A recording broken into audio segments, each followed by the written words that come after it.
तो बच्चों अब हम पढ़ेंगे इस चैप्टर का लास्ट टॉपिक और वो है Kirchhoff's law for electric circuit. बहुत इंपॉर्टेंट है बच्चों, ये इस चैप्टर का लास्ट टॉपिक भी है एंड द मोस्ट इम्पोर्टेंट। ये हर बोर्ड के लिए, चाहे उत्तराखंड बोर्ड के बच्चे हों, चाहे सीबीएसई बोर्ड के बच्चे हों या किसी अन्य बोर्ड के बच्चे हों, सबके लिए ये बहुत इंपॉर्टेंट है।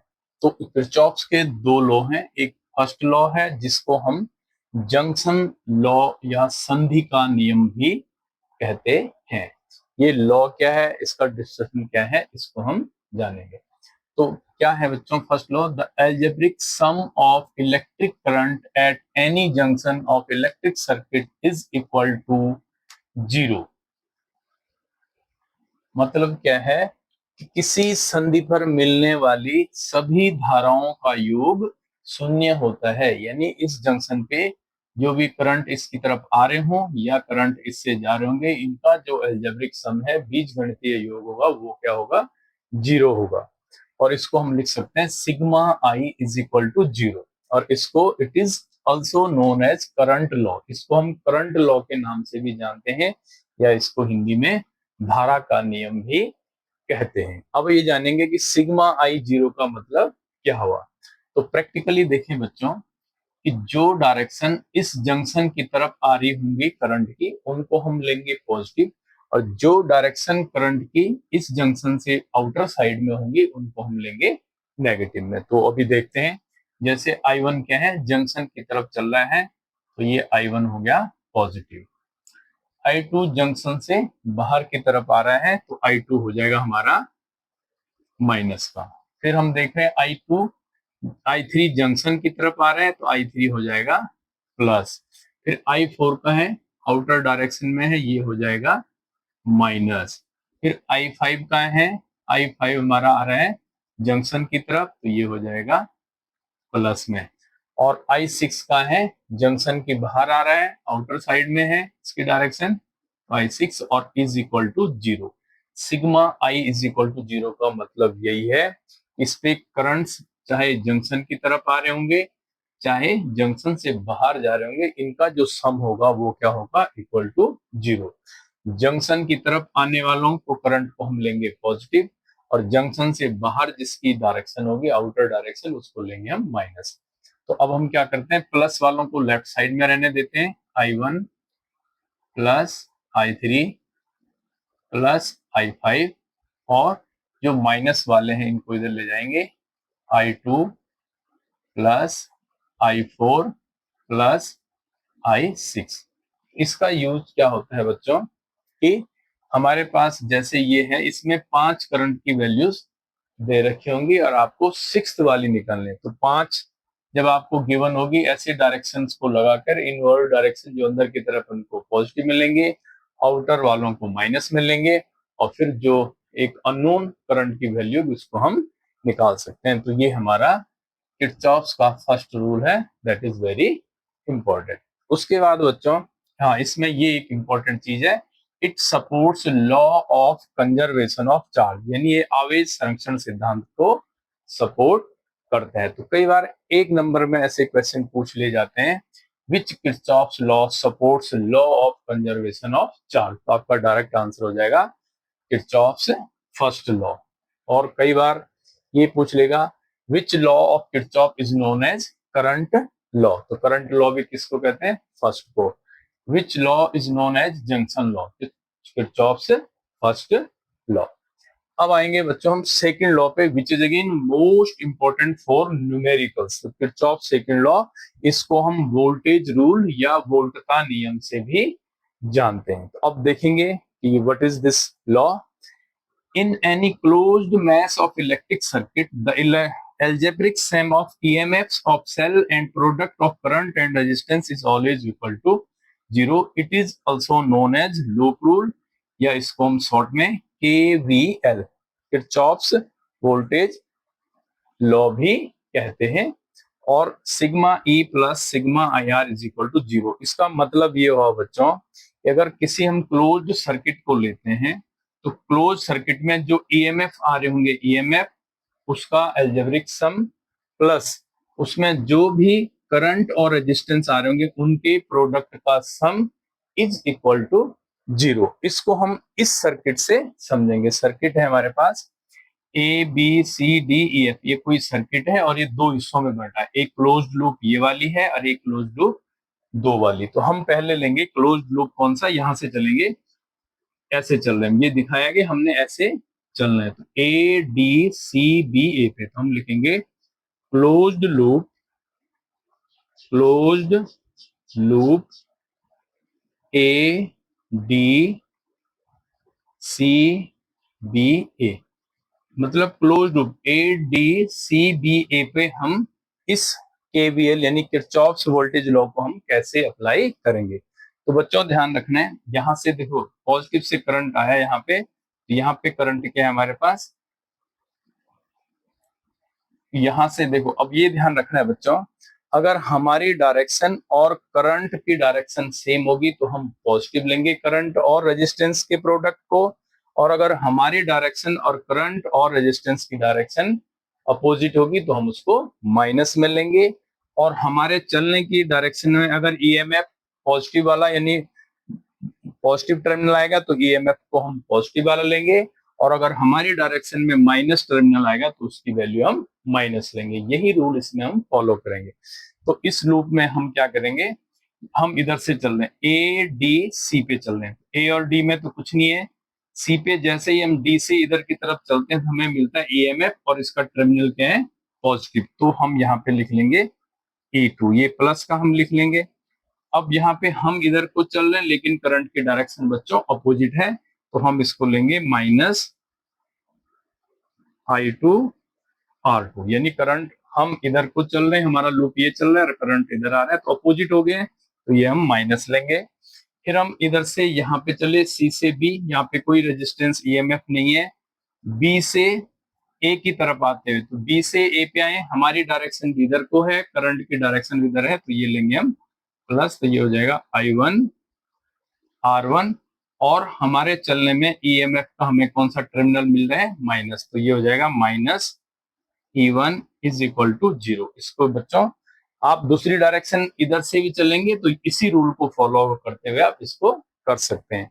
अब इसको थोड़ा हम सही करेंगे बच्चों, I1 R1 minus I2 R2 is equal to, देखो ये माइनस E1 इधर जाएगा, ये प्लस का E1 हो जाएगा, ये E2 यहाँ प्लस का है, यहाँ जाके माइनस का E2 हो जाएगा, और ये इस सर्किट के लिए वैल्यूज हो जाएंगी। अब इसका यूज क्या होता है बच्चों, क्वेश्चन इसमें जो न्यूमेरिकल आते हैं वो पूछा जाता है करंट फाइंड करने के लिए, जबकि आपको एएमएफ और रेजिस्टेंसेस दिए होते हैं। तो आपने इसी रूल को फॉलो करते हुए यहाँ पर इक्वेशन 1 बनानी है, वो I1 में या I2 में जो भी यहाँ पे करंट होगा उसमें आ जाती है। अब चलते हैं बच्चों सर्किट 2 पे, यानी इस क्लोज्ड लूप 2 पे चलेंगे। तो क्लोज्ड लूप 2 कौन सा होगा हमारा, क्लोज्ड लूप, आपको यहां से हो जाएगा DEFCD, तो क्या हो जाएगा DEFCD, यानी यहां से चलेंगे D से E से F, F से C और C से फिर D पे आ जाएंगे, और ये लूप क्या हो जाएगा क्लोज्ड हो जाएगा, बंद पास हो जाता है। तो अब हम D से E पे चल रहे हैं तो यहाँ तो कुछ नहीं है, लेकिन जब E से F तक जा रहे हैं तो यहाँ पे करंट हमें क्या मिला, हमारी डायरेक्शन भी इधर है और करंट की डायरेक्शन भी इधर है, तो पॉजिटिव लेंगे, ये हो जाएगा I1 प्लस I2, ये टोटल करंट है। इससे करंट I1 आ रहा था, इससे करंट I2 आ रहा था, और दोनों करंट इधर को जा रहे हैं, तो I1 प्लस I2 यानी दोनों का सम इधर आ गया है, और इनके साथ रेजिस्टेंस क्या है R3। अब इधर से हम चल रहे हैं F से C पे चले, हमें कुछ नहीं मिल रहा। अब C से D की तरफ जब आ रहे हैं तो हमारी डायरेक्शन भी इधर है, करंट की डायरेक्शन भी इधर है, तो ये हो जाएगा प्लस I2 R2, और हमारी डायरेक्शन इधर है लेकिन हमें रास्ते में क्या मिल गया, माइनस का ईएमएफ, माइनस टर्मिनल मिला है। देखो छोटा टर्मिनल मीन्स माइनस का टर्मिनल मिला है, तो इसको हम लिखेंगे minus E2 is equal to 0, और इसको थोड़ा सही करेंगे बच्चों तो I1 plus I2 into R3 plus I2 into R2, इसको वहां ले जाएंगे तो इज इक्वल टू E2, ये हो जाएगा इक्वेशन नंबर 2। और फिर इस प्रकार से हमें ईएमएफ की वैल्यू E2 E1 की वैल्यू गिवन होगी, रेजिस्टेंस की वैल्यू हमें गिवन होती है और हमें यहाँ से करंट की वैल्यू निकालनी है। तो ऐसे इक्वेशन बना के फिर एलिमिनेशन मेथड जो हम 10th में पढ़ते हैं उससे हम I1 I2 की वैल्यूज निकाल सकते हैं। तो ये बहुत इंपॉर्टेंट है बच्चों, इसका भी एक न्यूमेरिकल भी आपको कराया जाएगा। इन दोनों लॉज के बाद एक इसमें एक चीज और है, it supports law of conservation of energy, यानी ये कंजर्वेशन ऑफ एनर्जी के नियम को फॉलो करता है, इसको सपोर्ट करता है, सॉरी, ऊर्जा संरक्षण सिद्धांत हिंदी में बोलते हैं। तो इसमें भी छोटे क्वेश्चन क्या बन सकते हैं कि लूप रूल किरचॉफ्स के किस लॉ को कहा जाता है, तो that is Kirchhoff's second law. Voltage rule किसको कहा जाता है, it is Kirchhoff's second law. और which law supports law of conservation of energy, that is Kirchhoff's second law. ये 2-3 छोटे क्वेश्चन इस पे बन सकते हैं और साथ में ये इसका जो फॉर्मूला है sigma E plus sigma I R is equal to 0, यहीं से इसकी डेफिनेशन भी बन जाती लॉ की कि the total algebraic sum of EMF and product of current and resistance is always equal to 0। यही इसका रूल है। तो बहुत टफ नहीं है बच्चों, आप इसको एक बार समझेंगे तो बहुत आसानी से इसको कर सकते हैं। अब आते हैं हमारे पास व्हीट स्टोन ब्रिज। तो व्हीट स्टोन ब्रिज क्या होता है बच्चों, कुछ नहीं होता है, यह एक क्वाड्रिलेटरल्स की तरह इसकी 4 आर्म्स होती है जिनपे रेजिस्टेंसेस लगे होते हैं।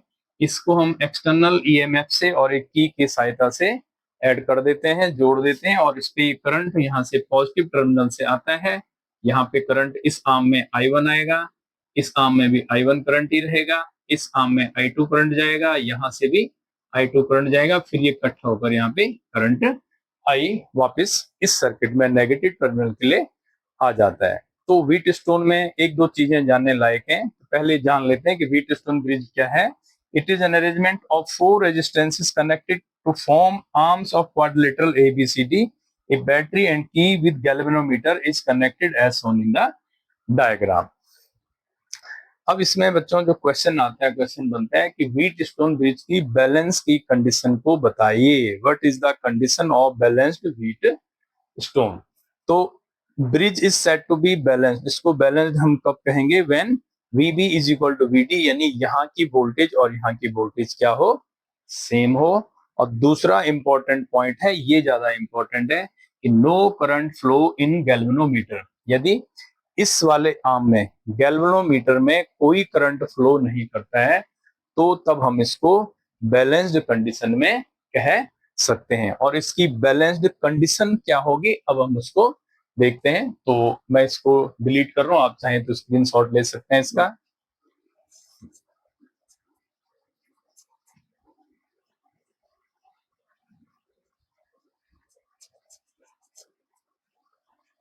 तो बच्चों इसकी बैलेंस की कंडीशन अभी हम किससे करेंगे, किरचॉफ्स वोल्टेज लॉ यानी सेकंड लॉ लगाएंगे। तो इसमें पहले हमारा क्लोज्ड लूप कौन सा बन जाएगा, ABD A के लिए लगाएंगे और ये इसकी डायरेक्शन हमारी चलने की होगी ऐसे, यानी हम यहां से चलेंगे और इधर को आएंगे ऐसे, ठीक है। तो आप इसमें लिखेंगे by KVL, Kirchhoff's voltage law on loop कौन सा है, ABD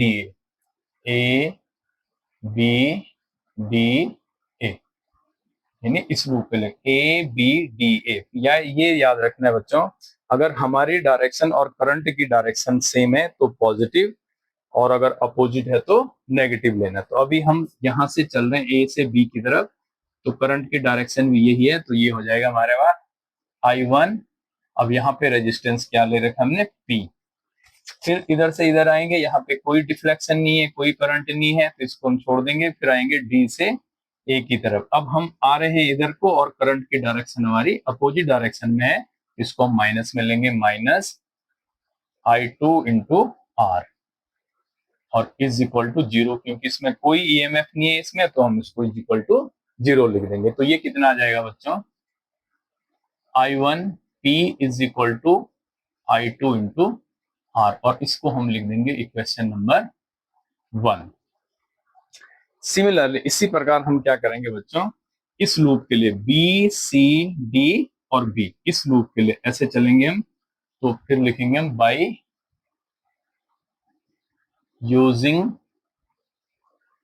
KVL टू लूप, कौन सा लूप है, बी सी डी बी पे, बी सी डी बी, इस लूप पे फिर हम KVL लगाएंगे। तो अब हम इधर से इधर चल रहे हैं बच्चों, और करंट की डायरेक्शन भी यही है, करंट I1 है, Q है, तो ये क्या हो जाएगा, I1 इंटू क्यू, और फिर हमारी डायरेक्शन इधर रहेगी लेकिन करंट की डायरेक्शन हमसे अपोजिट है, ये माइनस हो जाएगा, I2 into S is equal to 0, और ये हो जाएगा I1 into Q is equal to I2 into S, और ये होगी हमारी इक्वेशन नंबर 2। अब अगर हम इन दोनों इक्वेशन को डिवाइड कर देते हैं तो हम लिखेंगे डिवाइडिंग इक्वेशन 1 एंड 2, 1 एंड 2 को हम डिवाइड करेंगे तो हमारे पास क्या आ जाएगा, I1P अपॉन I1Q, यानी इससे इसको डिवाइड करेंगे और राइट साइड वालों को यहाँ पे डिवाइड करेंगे, I2R अपॉन I2S। अब अगर डिवाइड कर रहे हैं तो यहाँ पे हमारे पास क्या आएगा, I1 से I1 कैंसल, I2 से I2 कैंसल, और ये आ जाएगा P by Q is equal to R upon S। ये हमारी बैलेंस की कंडीशन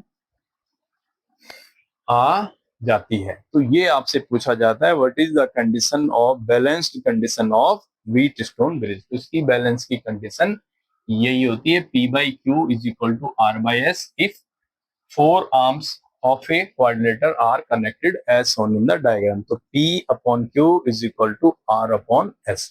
फिर इसमें बच्चों क्या होता है कि ये वैल्यू हम सर्किट से जान लेते हैं, और R रेजिस्टेंस बॉक्स से निकाला हुआ रेजिस्टेंस होता है, और इसकी हेल्प से हम इस अननोन रेजिस्टेंस S को फाइंड कर सकते हैं। तो ये सब आपके सिलेबस में नहीं, आपको सिर्फ ये जानना है कि व्हीटस्टोन ब्रिज की बैलेंसिंग कंडीशन होती है P by Q is equal to R by S। अब इसके बाद बच्चों हम फर्स्ट लॉ और सेकंड लॉ के एक एक न्यूमेरिकल को समझते हैं ताकि हमें लॉ ठीक से समझ आ जाए।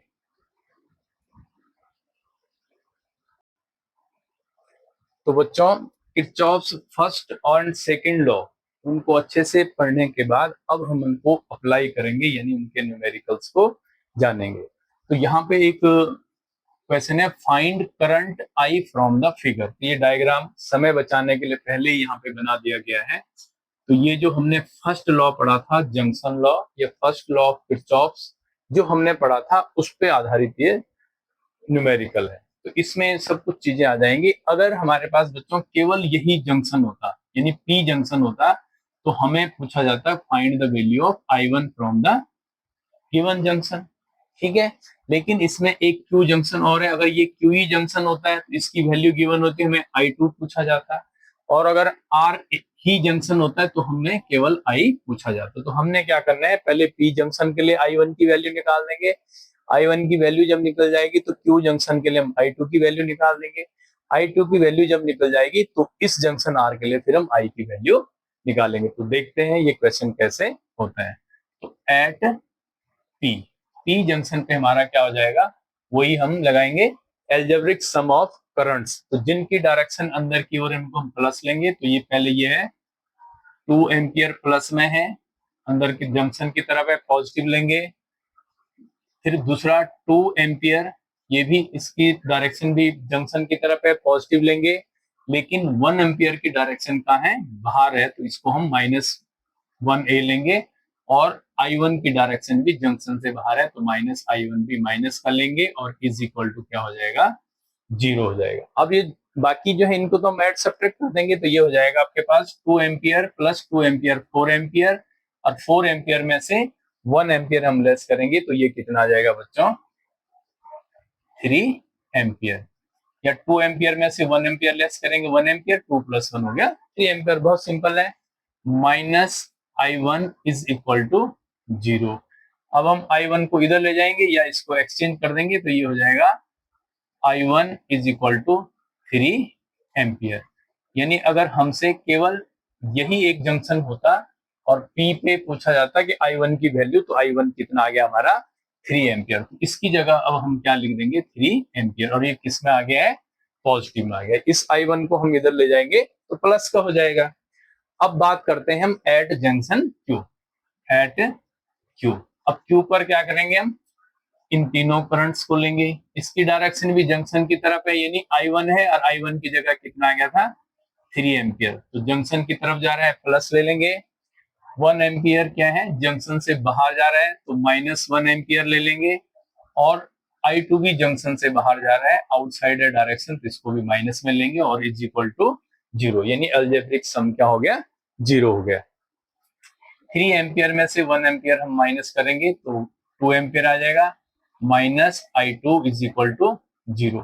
फिर इसको इधर ले जाएंगे पॉजिटिव हो जाएगा और हमारे पास आ जाएगा I2 is equal to 2 ampere, यानी अब ये वैल्यू हमारे पास कितनी आ गई है 2 एम्पियर आ चुकी है। अब हमने फिर क्या करना है एट R, जंक्शन R पे आएंगे। अब जंक्शन R पे जो जो जंक्शन की तरफ आ रहा है, ये करंट जंक्शन की तरफ आ रहा है I2, लेकिन ये कितना आ चुका है हमारे पास 2 एम्पियर। ये जंक्शन की तरफ आ रहा है प्लस के 1 एम्पियर, ये जंक्शन से बाहर जा रहा है -1.2 एम्पियर, और I भी जंक्शन से बाहर जा रहा है -I is equal to 0। I hope आप समझ रहे होंगे इसको कैसे करना है, बहुत ही सिंपल है।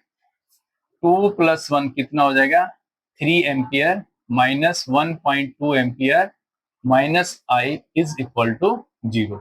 अब 3 एम्पियर में से 1.2 एम्पियर हम लेस करेंगे तो ये आ जाएगा 1.8 ampere -I is equal to 0, और इसको लेस कैसे करेंगे 3.0 और 1.0 सब्ट्रैक्ट ऐसे करते हैं 10 8 2, ये 2 हो गया, 2 में से 1 गया 1, यानी 1.8 एम्पियर। बहुत सिंपल सब्ट्रैक्ट करना है आपने, और फिर I को उधर ले जाएंगे हम तो I इज इक्वल टू कितना आ गया 1.8 एम्पियर। तो यही बच्चों हमसे पूछा गया था कि find current I from the figure. ये सबसे मुश्किल क्वेश्चन फर्स्ट लॉ से है, तो ये आप कर सकते हैं।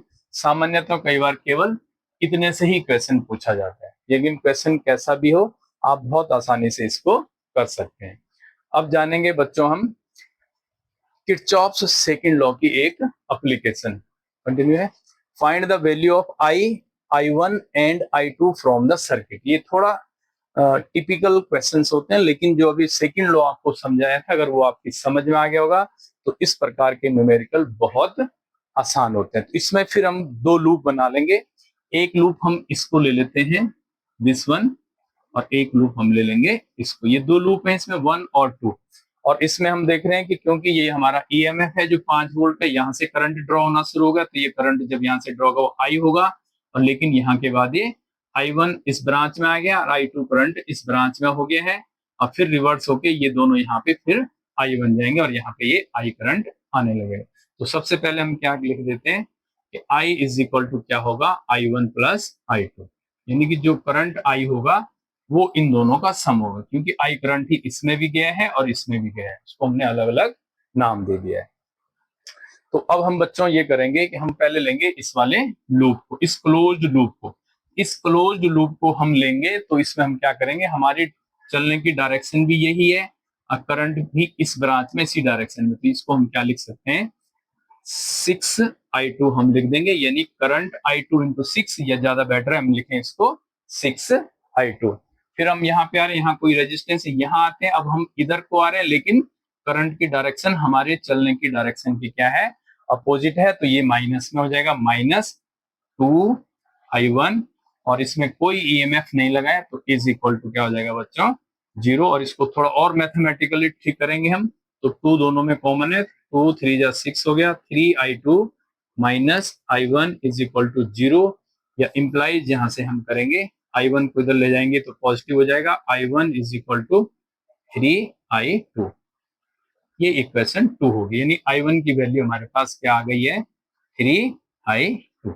ये तो था जब हम इस क्लोज्ड लूप में चल रहे हैं। अब इसी प्रकार हम चलेंगे क्लोज्ड लूप 2 में। इस लूप में चलेंगे तो उसमें चलने का क्या तरीका होगा हमारा ऐसे, तो इसमें चल रहे हैं तो सबसे पहले हमें I1 और 2 मिल रहे हैं, तो ये हो जाएगा 2I1, देखो ये है। और फिर हम इधर को चल रहे हैं, डायरेक्शन करंट की भी वही है और हमारी डायरेक्शन है, तो ये भी हमारा प्लस में जाएगा, प्लस 1 इंटू आई।